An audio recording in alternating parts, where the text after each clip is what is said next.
Buongiorno a tutti da Bruno Pepi. Oggi vi parlo di birra trappista. Che cosa dice la Bibbia sull'assunzione degli alcolici o del vino? È un peccato per un cristiano assumere gli alcolici o il vino? Si definisce birra trappista una birra brassata da monaci trappisti o sotto il loro diretto controllo. Dei 176 monasteri trappisti nel mondo, solo 11 producono birra, 5 in Belgio, 2 nei Paesi Bassi, 1 negli Stati Uniti, 1 in Austria, 1 in Italia e 1 nel Regno Unito. Solo questi birrifici sono autorizzati ad etichettare le loro birre con il logo Authentic Trappist Product, autentico prodotto trappista, che indica l'osservanza di una serie di regole stabilite dall'Associazione Internazionale dei Trappisti. L'ordine dei trappisti ha avuto origine nel monastero cistercense di La Trappe in Francia. Nel 1664 l'abate di Trappe, reputando troppo liberali i comportamenti dei monaci cistercensi, decise di introdurre una serie di nuove regole più severe da adottare all'interno dell'abbazia, fra le quali l'obbligo di bere solo acqua, facendo così nascere il nuovo ordine detto della stretta osservanza.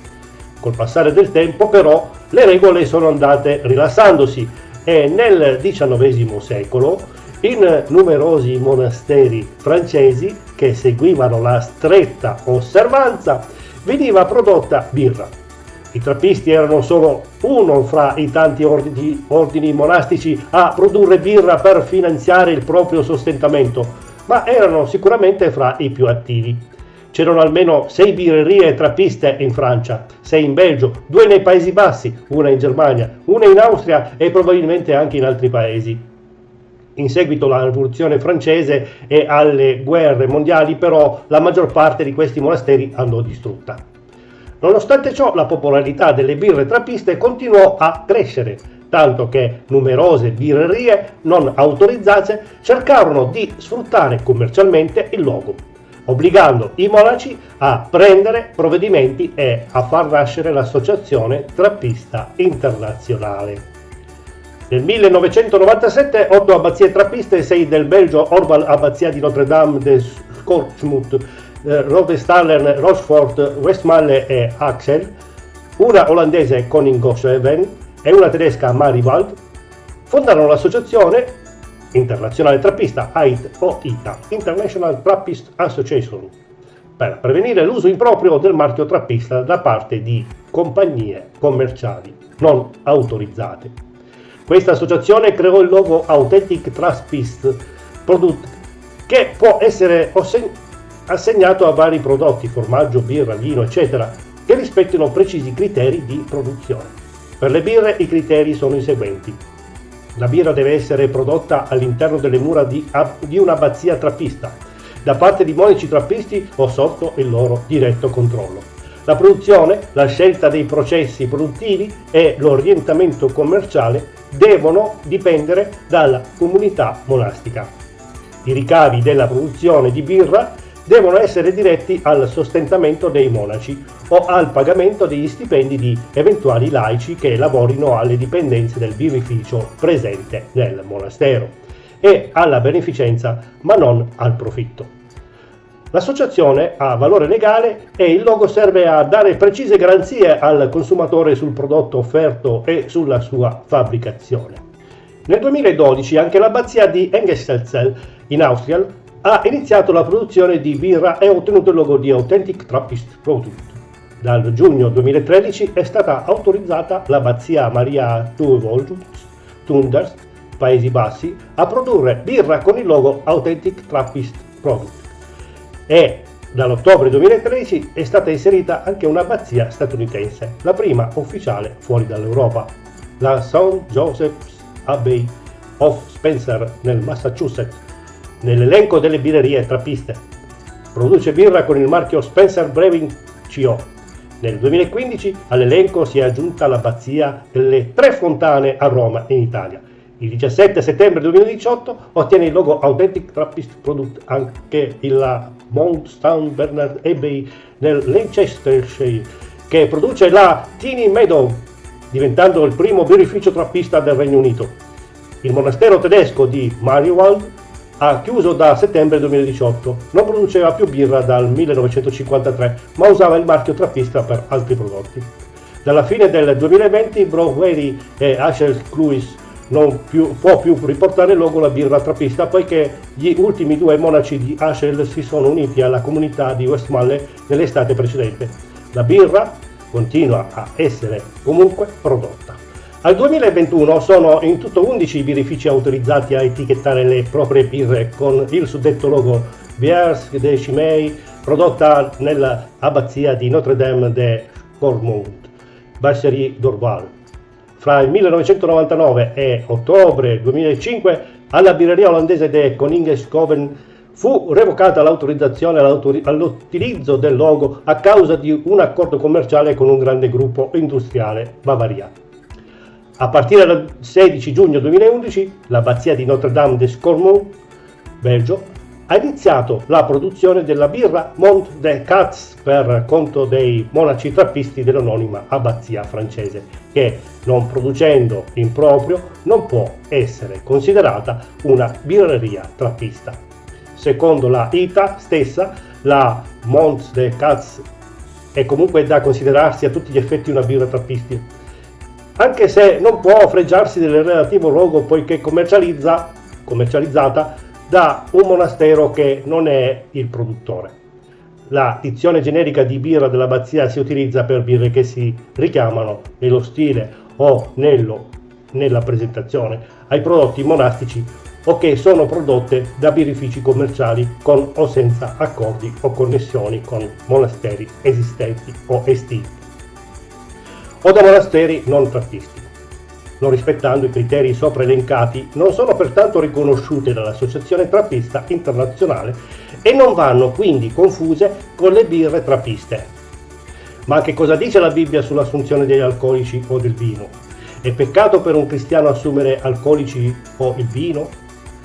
La scrittura contiene molti avvertimenti relativi all'assunzione degli alcolici, tra cui anche la birra, Levitico 10,9, numeri 6,3, Deuteronomio 29,6, Giudici 13, 4,7 e 14, 1 Samuele 1,15, Proverbi 21, 31, 4,6, Isaia 5,11, 22, 24,9, 28,7, 29,9, 56,12, Michea 2,11, Luca 1,15.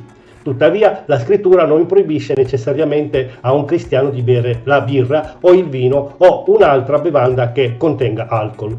In effetti, alcune scritture trattano le bevande alcoliche in termini positivi. Ecclesiaste 9,7 dice: bevi il tuo vino con un cuore allegro. Salmi 104, 14, 15 afferma che Dio dona il vino che rallegra il cuore dell'uomo. Amos 9,14 tratta il vino della propria vigna come un segno della benedizione di Dio. Isaia 55,11 ci incoraggia dicendo: venite, comprate senza denaro, senza pagare vino e latte.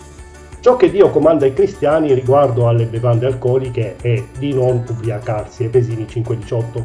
La Bibbia condanna l'ubriachezza e i suoi effetti, Proverbi 23, 29, 35. Ai cristiani viene anche comandato di non permettere che i loro corpi siano dominati da nulla, 1 Corinzi 6,12, 2 Pietro 2,19. Bere gli alcolici in modo eccessivo crea innegabilmente dipendenza. La scrittura vieta anche a un cristiano di fare qualunque cosa possa offendere altri cristiani o incoraggiarli a peccare contro la loro coscienza. 1 Corinzi 8, 9, 13. Alla luce di questi principi sarebbe estremamente difficile per qualunque cristiano dire di stare assumendo alcolici alla gloria di Dio. 1 Corinzi 10, 31.